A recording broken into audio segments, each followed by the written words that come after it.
Before this video, a little announcement. I've been trying to find a way to communicate with viewers more reliably, and a friend suggested that I start a Discord server.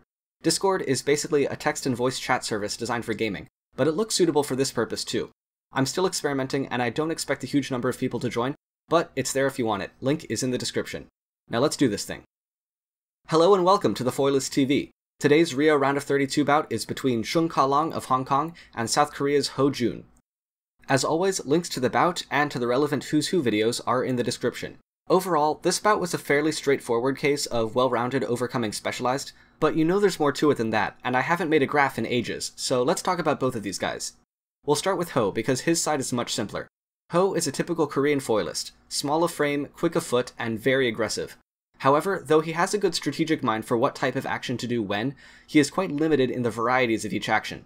For example, he used the same tempo for all of his attacks this bout. He started really slow, then immediately accelerated and kept going fast until he was right up in Cheung's face, at which point he would start infighting. That fast acceleration makes the attack very powerful, but it was also very predictable since he only ever attacked like that.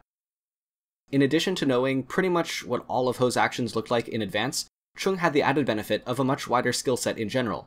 We've seen Ho's attack, so what did Cheung's look like? Here's a few of them.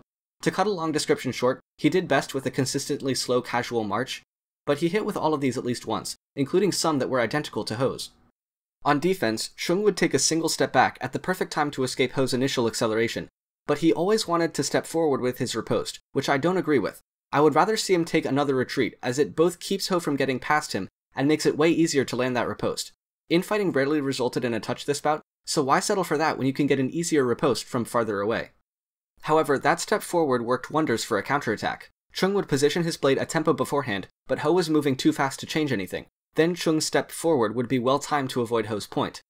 I find it interesting that instead of changing his incorrect footwork on his riposte, he instead switched to a different action and kept his footwork the same. Cheung had another type of counterattack, this one with a flesh right at the start of Ho's attack.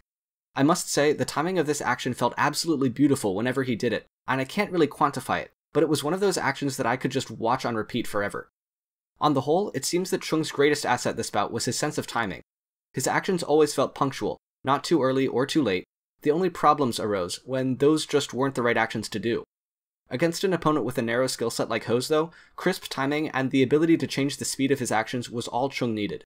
He ended up winning 15-8, while unknowingly being stalked from the shadows by a predator, fresh from his victory over Yuki Ota. Feel free to discuss this bout in the comments. Next up will be a couple of Russian guys. Do svidaniya until next time, and as always, stay sharp.